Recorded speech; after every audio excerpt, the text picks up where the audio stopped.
नमस्कार साथियों, toppers test के इस YouTube चैनल पर आप सभी का हार्दिक स्वागत है। साथियों, हमारा पशु परिचर के अंतर्गत जो निशुल्क बैच इस YouTube चैनल पर चलाया जा रहा है, उसमें हमारी मैथ्स की क्लासेस कंटिन्यू आपकी ली जा रही है। उसमें आपके दो टॉपिक साधारण ब्याज से हमने शुरू किया था, उसके बाद चक्रवृद्धि ब्याज भी हमने कंप्लीट कर लिया है। अब साथियों, हम अगला टॉपिक जो लेने जा रहे हैं वो है हमारा वर्गमूल और घनमूल।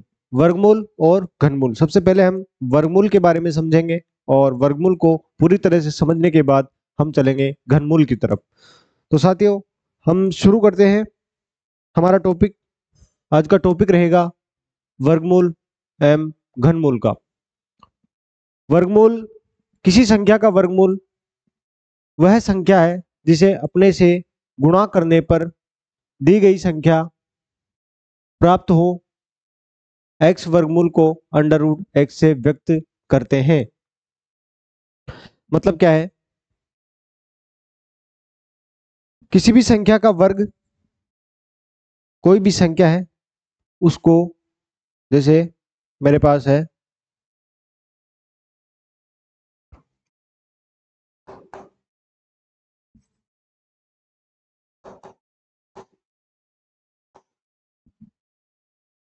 5, तो इस संख्या को इसी संख्या से गुणा जब करूं तो जो संख्या है वो 5 का क्या होगा, वर्ग। 10 है तो 10 को 10 से ही गुणा करने पर जो संख्या आएगी वो क्या होगी, 10 का वर्ग। यानी कि किसी भी संख्या को उसी संख्या से गुणा कर देने पर जो संख्या प्राप्त होती है वो उस पूर्ववर्ती संख्या का वर्ग कहलाती है। आपसे पूछा जाए 8 का वर्ग, तो 8 को 8 से गुणा करने पर 64। 1 का वर्ग, 1 को 1 से गुणा करने पर 1। 2 का वर्ग, 2 को 2 से गुणा करने पर 4। और वर्ग को हम ऊपर एक 2 की घात के रूप में दर्शाते हैं, 2 की घात के रूप में दर्शाते हैं। ये होता है वर्ग। तो ये तो होता है मेरे पास वर्ग, और वर्ग का उल्टा जो होता है वो होता है वर्गमूल। अब इसको उल्टे रूप में पूछ लिया जाए कि मेरे पास संख्या है 64 और इसका वर्गमूल बताओ, तो वर्गमूल क्या होता है। वर्गमूल, किसी संख्या का वर्गमूल वह संख्या है जिसे अपने से गुणा करने पर दी गई संख्या प्राप्त हो। यानी कि वर्गमूल, इसका वर्गमूल प्राप्त हो, एक्स वर्गमूल को अंडर रूट एक्स से व्यक्त करते हैं। अगर वर्गमूल एक्स है, वर्गमूल का चिन्ह होता है अंडर रूट, इसको अंडर रूट कहते हैं, इस चिन्ह को अंडर रूट यानी वर्गमूल का चिन्ह कहते हैं। और जब 64 के ऊपर लगेगा तो जब 64 को हम लिख सकते हैं 8 गुणा 8, और जब अंडर रूट में ये संख्याएं होती है 8 गुणा 8, तो इनमें से एक एक ही संख्या आती है बाहर, वो होती है 8 जब अंडर रूट हटता है। तो इसको कहते हैं हम वर्गमूल।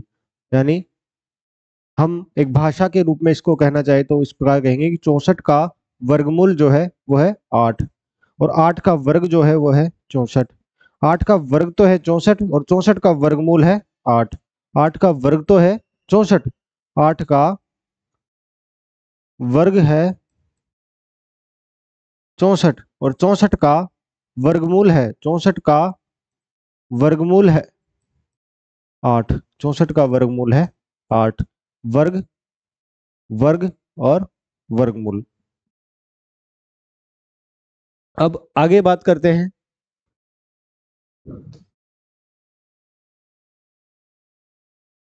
वर्ग संख्या। किसी संख्या को, इसके बारे में हमने जान लिया, किसी संख्या को उसी संख्या से गुणा किया जाए तो प्राप्त संख्या उसकी वर्ग संख्या कहलाती है, उसकी वर्ग संख्या कहलाती है। किसी भी संख्या को उसी संख्या से, जैसे 5 को 5 से गुणा करने पर 25 प्राप्त करता है, 25 प्राप्त होता है, इसका अर्थ है कि 5 का वर्ग क्या है, 25 है। 5 का वर्ग क्या है, 25 है। तो साथियों, ये हो गई वर्ग और वर्गमूल की बात। यानी कि वर्ग, किसी भी संख्या को उसी संख्या से गुणा करने पर वर्ग प्राप्त होता है, और वर्गमूल क्या होता है, उसका उल्टा जो होता है वो वर्गमूल होता है। आगे बढ़ते हैं। अब देखो, फिर से वर्गमूल की परिभाषा है किसी संख्या का वर्गमूल, ये तो वही है जो हमने पहले पढ़ ली। अब हम कुछ चीजें समझने का प्रयास करते हैं। सबसे पहले देखते हैं कि जीरो का वर्ग, वर्ग को लिखते हैं अपन घात में 2 के रूप में। 0 × 0 0 ही होगा। 1 का वर्ग 1, 2 का वर्ग 4, 3 का वर्ग 3 × 3 यानी कि 9, 4 का वर्ग 4 × 4 यानी कि 16। यानी जब भी किसी भी संख्या के ऊपर घात होती है, जैसे 8 के ऊपर 2 घात है, इसका मतलब 8 2 बार गुणा है शून्य से। अगर मैं कहूँ 8 के ऊपर 3 घात है, तो यानी कि 8 3 बार गुणा है, 8 × 8 × 8। मैं कहूँ कि 5 के ऊपर 5 घात है, यानी कि 5 5 से 5 बार गुणा है। 5 कितने बार गुणा है? यहाँ पर है 5 और घात है 5, यानी कि घात जितनी है उतनी बार गुणा करना है। घात जितनी है उतनी बार गुणा करना है। 1 1 2 3 4 5। 2 के ऊपर 6 है, तो 2 को 2 से ही गुणा करना है, लेकिन कितनी बार करना है? 6 बार लिखना है। गुणा में 6 बार लिखना है। अब वर्ग का मतलब होता है घात 2, वर्ग का मतलब होता है घात 2, वर्ग का मतलब होता है घात 2। तो ऊपर घात 2 लगाते जाओ। 5 की घात 2 बराबर होता है 25, और 6 की घात 2 बराबर होता है 36, 7 की घात 2 बराबर होता है 49, 8 की घात 2 बराबर होता है 81, और 9 की घात 2 बराबर होता है, माफ करना साथियों, हमारे पास 8 की घात 2 बराबर होता है 8 8 64, 9 की घात 2 बराबर होता है 81। तो अब बताओ, जो गणित में जो संख्याएं होती है हमारे पास 0 1 2 3 4 5 6 7 8 9, इनके अलावा कोई संख्याएं होती है क्या?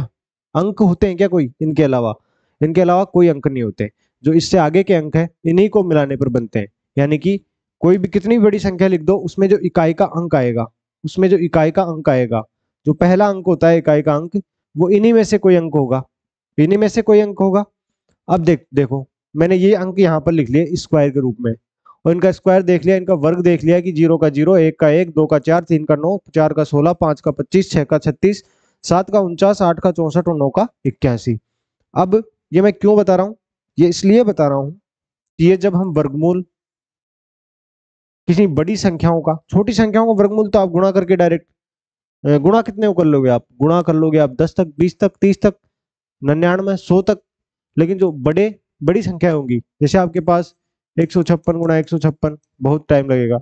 7 8 9 5 गुणा, अब इसका कह दे वर्ग, तो इसको 7 8 9 5 से गुणा करना पड़ेगा, तो तब जाके इसका वर्ग निकलेगा। अब उस वर्ग के बारे में हम कुछ पता कर सके, कुछ जानकारियां इनके वर्ग के बारे में पता कर सके, इसके लिए हम इनका वर्ग लिखते हैं। इसके लिए वर्ग लिखते हैं हम। जो जो इकाई अंक किसी संख्या के हो सकते हैं, उनके वर्ग हमने यहाँ पर लिख लिए। अब देखो, अब कुछ नियम निकलेंगे, वहां आपसे दे दिया जाएगा कि 5 7। सबसे पहले देखो,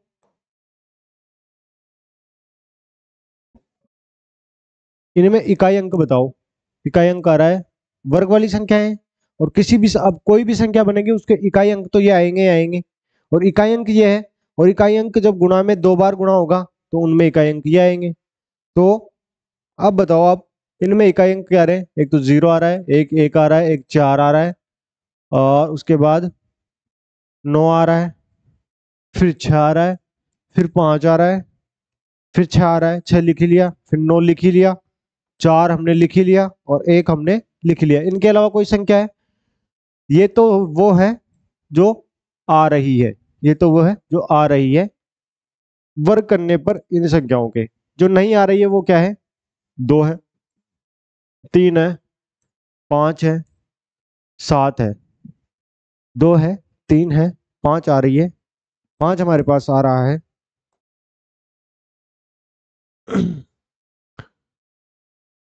2 3 6, 6 भी है, देखो 2 है, 3 है, 7 है और 8 है। 2 3 7 8, 2 3 7 8, 2 3 7 8, ये हमारे पास किसी भी जो इकाई के अंक है 0 से 9 तक के है, इनका वर्ग करने पर किसी भी संख्या, किसी भी वर्ग में ना तो इकाई का अंक 2 नहीं आ रहा, 3 नहीं आ रहा, 7 नहीं आ रहा, 8 नहीं आ रहा। अब कोई भी बड़ी से बड़ी संख्या बनेगी, मान लो मैं लिख लूं 578, तो जो इकाई का अंक होगा इनमें से ही कोई एक होगा, तो अभी इनमें से एक है 8। तो ये तो पता है मुझे कि 8 का स्क्वायर करने पर 49 होता है और 49 में इकाई का अंक 9 आता है। तो यहां भी जब मैं 578 गुणा 578 का वर्ग करूंगा तो 8 का स्क्वायर करने पर 64 होता है। 8 का स्क्वायर करने पर 64 होता है और 64 में इकाई का अंक आता है 4। तो 578 गुणा 578 जब मैं करूंगा तो सबसे पहले गुणा में, जब मैं गुणा करने स्टार्ट करूंगा तो 8 ऊँटी, सबसे पहले तो वही आएगा जो इसका इकाई अंक है, उसका इकाई अंक, जो इसका वर्ग है उसका इकाई अंक। 8 का वर्ग होता है 64 और 64 का इकाई अंक होता है 4। तो इसका जो वर्ग होगा पूरे का, जो भी कितना बड़ा वर्ग होगा गुणा करने पर उत्तर आएगा, उसमें इकाई अंक तो 4 ही होगा, इकाई अंक तो 4 ही होगा। इसका मतलब क्या है कि जब किसी संख्या में कोई संख्या दे रखी हो और उसके ये इकाई के अंक हो और उसके बारे में पूछा जाए कि ये किसी संख्या का वर्ग है क्या, ये किसी संख्या का वर्ग है क्या। मान लो मेरे पास दे दे 2 7 8 और 7, अब पूछे कि ये पूरी पूर्ण वर्ग संख्या है क्या, यानी किसी भी कोई संख्या है उसका वर्ग है क्या ये। तो अब आपको कैसे ध्यान रखना है कि हमने वर्ग ये पढ़े थे, वर्ग संख्या ये थी, इनमें इकाई का अंक क्या आ रहा था, तो 0 1 4 9 5 6, 6 5, ये इकाई के अंक आ रहे थे। बाकी ये जो बच गए थे इकाई के अंक, ये किसी भी वर्ग संख्या में नहीं आ रहे थे। तो यहाँ इकाई का अंक देखना पड़ेगा, 7 आ रहा है और 7 यहाँ लिखा है हमने, यहाँ उनमें लिखा है जो किसी भी वर्ग संख्या में नहीं आते। यानी कि जिस संख्या का इकाई का अंक 7 है वो कभी भी पूर्ण वर्ग संख्या नहीं हो सकती। यानी कि जिस संख्या में इकाई का अंक 2 है वो कभी पूर्ण वर्ग संख्या नहीं हो सकती, जिसमें इकाई का अंक 3 आ गया वो कभी पूर्ण वर्ग संख्या नहीं हो सकती, जिसमें इकाई का अंक 7 आ गया वो नहीं हो सकती, और जिसमें इकाई का अंक 8 आ गया वो कभी पूर्ण वर्ग संख्या नहीं हो सकती। सबसे पहले देखना है इकाई का अंक। अब ये तो है जो नहीं हो सकती, अब ये क्या है,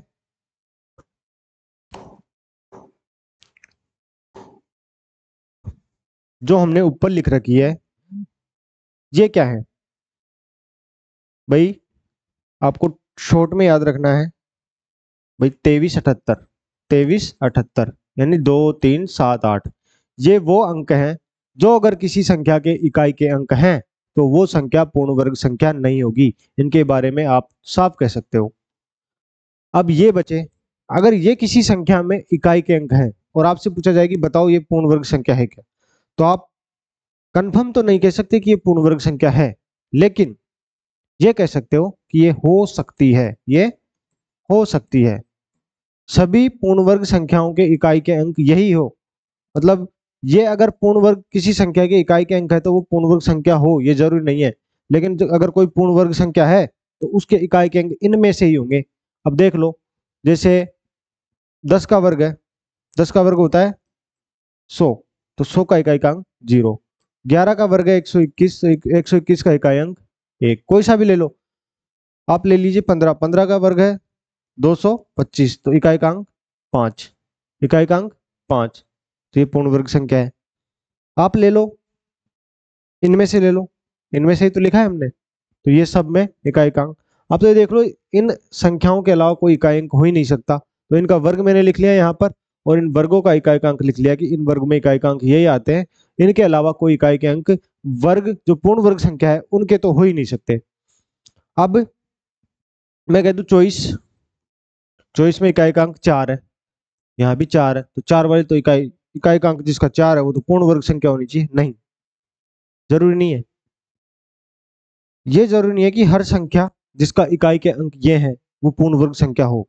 लेकिन ये जरूर है कि जो भी संख्या किसी का वर्ग होगी उसका इकाई का अंक इनमें से जरूर होगा, इनमें से ही होगा। बाकी संख्या तो कही है, जैसे 24 पूर्ण वर्ग संख्या नहीं है, लेकिन 64 उसका इकाई का अंक 8 है, वो पूर्ण वर्ग संख्या है। किसका वर्ग है? 8 का वर्ग है। 8 आउटी 64, लेकिन 24 नहीं है, 44 नहीं है, 34 नहीं है, 14 नहीं है, वो नहीं है, लेकिन 64 है।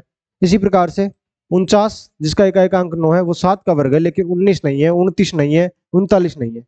अर्थात कहने का मतलब हमारा यह है कि पूर्ण वर्ग संख्याओं का इकाई का अंक इनमें से ही होता है।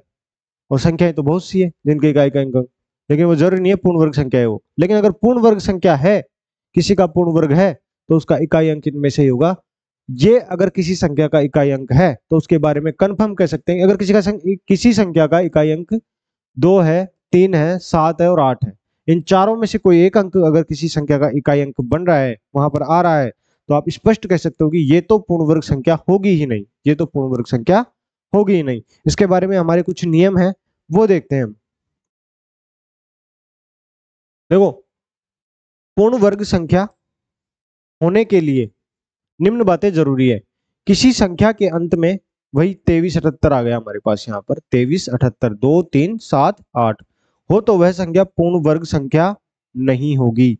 अगर ये इकाई के अंक आ रहे हैं, आपसे पूछ ले कोई संख्या देखे, ये बताओ 7895 ये बताओ पूर्ण वर्ग संख्या है क्या? तो सबसे पहले आपको क्या देखना है?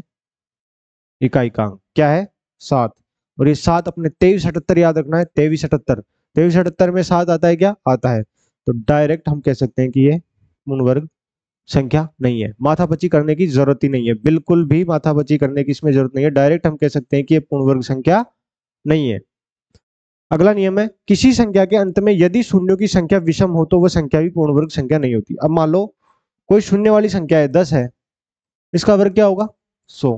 क्योंकि जब 10 गुणा 10 होगा, भाई 2 बार गुणा कर रहे हैं, तो 2 बार के गुणा में जीरो भी डबल हो जाएगी।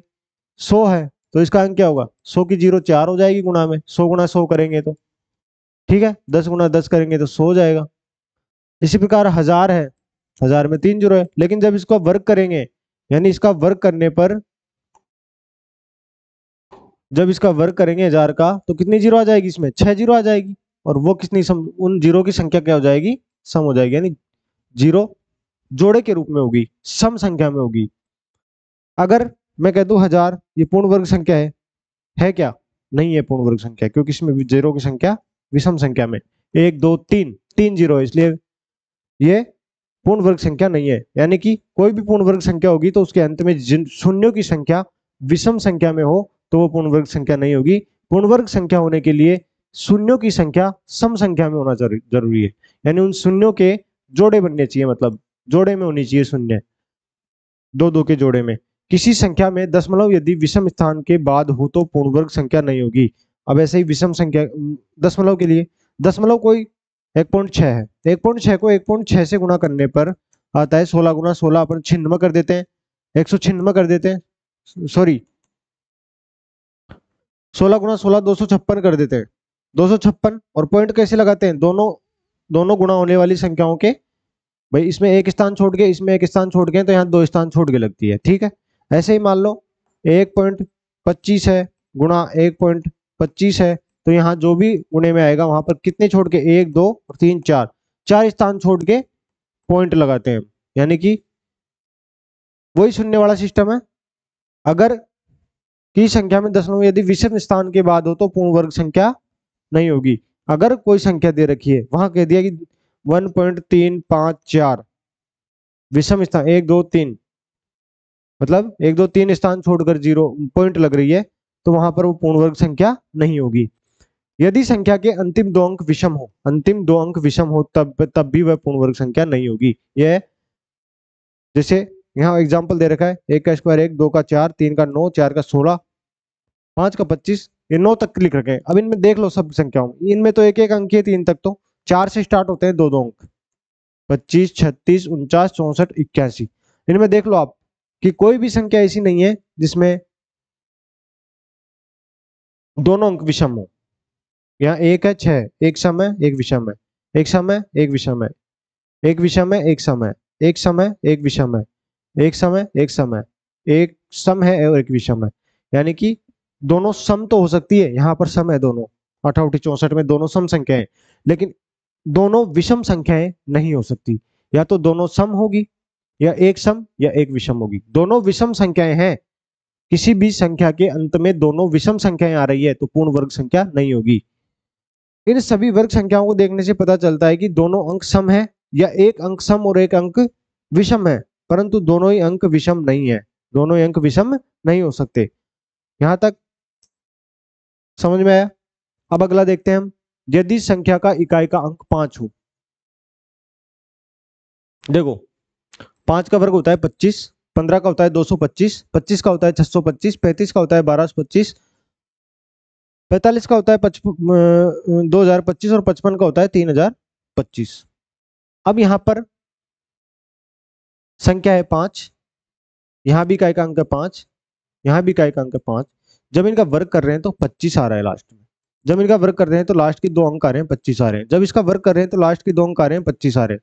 इसका वर्ग कर रहे हैं, लास्ट के दो अंक आ रहे हैं 25 आ रहे हैं। यानी कि अगर किसी संख्या में अंत में 5 आ रहा है, कोई भी संख्या दे दी 7 8 9 5 4 5, अब कह पूछ ले कि ये संख्या पूर्ण वर्ग संख्या है क्या? तो सबसे पहले लास्ट में देखो 5, सबसे पहले लास्ट में देखना है 5, इकाई का अंक तो 5 है, यानी कि पूर्ण वर्ग संख्या हो सकती है। 23 78 में तो नहीं है ना, ये 23 78 जो बिल्कुल पूर्ण वर्ग संख्या होती नहीं, इसमें तो नहीं है, तो ये 5 यानी कि हो सकती है नहीं, ये अपन को कंफर्म। अब 5 से पहले क्या आना चाहिए? जितने भी अगर पूर्ण वर्ग संख्या होती है ना, 5 से पहले 2 आता है, यानी लास्ट में 25 आते हैं। लास्ट में क्या आते हैं?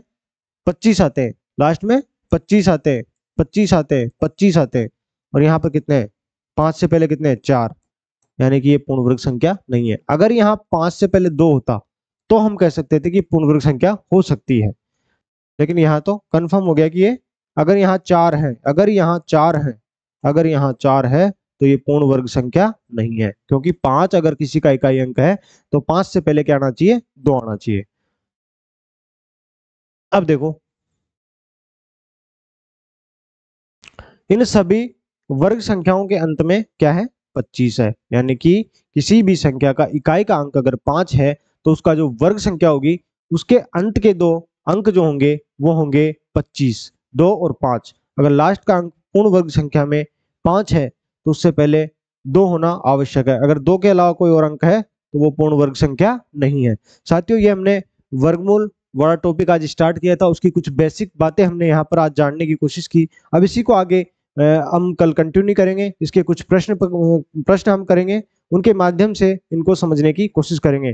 तब तक के लिए आप हमारे इस वीडियो की लिंक को अपने दोस्तों के साथ शेयर करो, और इस यूट्यूब चैनल को अधिक से अधिक सब्सक्राइब करें, लाइक करें, शेयर करें। और हमारे टेलीग्राम चैनल, जो कि आप टेलीग्राम पर सर्च कर सकते हो टॉपर्स टेस्ट के नाम से, आप वहां जुड़े। आपको क्लास की PDF, क्लास की सूचना और अन्य महत्वपूर्ण प्रश्न आपको वहां पर मिलेंगे। और तब तक के लिए हम आपसे विदा लेते हैं आज के लिए। धन्यवाद।